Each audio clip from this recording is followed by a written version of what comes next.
तेलंगाना की सबसे चर्चित और हॉट सीट हैदराबाद में मुख्य मुकाबला बीजेपी की फायर ब्रांड नेता माधवी लता और एआईएमआईएम प्रमुख असदुद्दीन ओवैसी के बीच था। ओवैसी हैदराबाद सीट से 5वीं बार लोकसभा पहुंचने के लिए चुनाव लड़ रहे थे, तो माधवी पहली बार चुनावी मैदान में थी। साल 2014 और साल 2019 के चुनाव में भी बीजेपी यहां दूसरे स्थान पर रही थी। इस बार के चुनाव की बात करें तो शुरुआती रुझान में असदुद्दीन ओवैसी पिछड़ते हुए नजर आए थे। माधवी लता ने थोड़ी बढ़त बनाई थी, लेकिन जल्द ही असदुद्दीन ओवैसी ने अपने गढ़ में वापसी की और देखते ही देखते ऐसी लीड बना ली जिसको पछाड़ पाना माधवी लता के लिए मुश्किल ही नहीं, नामुमकिन सा हो गया।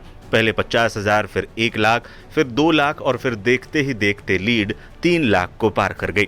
हैदराबाद में असदुद्दीन ओवैसी को 6 लाख से ज्यादा वोट मिल चुके हैं। पूरे चुनाव में छाई रही बीजेपी के फायर ब्रांड नेता माधवी लता को 3 लाख से ज्यादा वोट मिले। बता दें, जब से बीजेपी ने माधवी लता को टिकट दिया था तब से ही वो खासी चर्चा में थी। उनका अंदाज सोशल मीडिया पर खूब वायरल हुआ था। एक वीडियो में जिसमें तीर चलाते हुए नजर आई थी, जिसको लेकर काफी विवाद भी हुआ था। इसके अलावा ओवैसी पर जिस तीखे अंदाज में वो हमला कर रही थी, उसकी भी बहुत ज्यादा चर्चा सोशल मीडिया पर थी। लेकिन जिस तरीके के नतीजे सामने आए, उससे लगता है कि मामला सिर्फ सोशल मीडिया तक ही सीमित रहा। धरातल पर इसका बहुत ज्यादा असर देखने को नहीं मिला और ओवैसी ने ताबड़तोड़ अंदाज में एक बार फिर हैदराबाद से जीत दर्ज करने की ओर कदम बढ़ा दिए हैं। बता दें, इस सीट से कांग्रेस के मोहम्मद वलीउल्लाह समीर तीसरे स्थान पर रहे। समीर को 58,000 से ज्यादा वोट मिले हैं। हैदराबाद संसदीय सीट ओवैसी परिवार का गढ़ रहा है। एआईएमआईएम हैदराबाद सीट 1984 से लगातार जीत रही है। पिछले 40 साल से ओवैसी का परिवार यहां से चुनाव नहीं हारा है। मोदी लहर हो या फिर इंदिरा गांधी लहर, कभी भी कांग्रेस और बीजेपी ओवैसी का किला भेद नहीं सकी।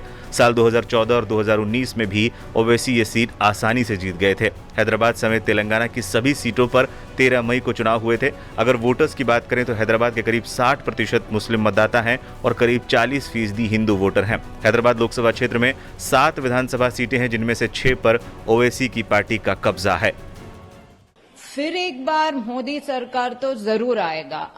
Bharatiya Janata party is not just hopeful, it is absolutely certain because the counting has begin. The postal ballots have been looked into. The counting of the EVMs also has just about started. And the difference the difference between the NDA and the Indie Alliance now is a little more than 100 seats. If you see the trajectory of the voting. And NDA is comfortably into well above 270 seat lead as we speak right now, at least.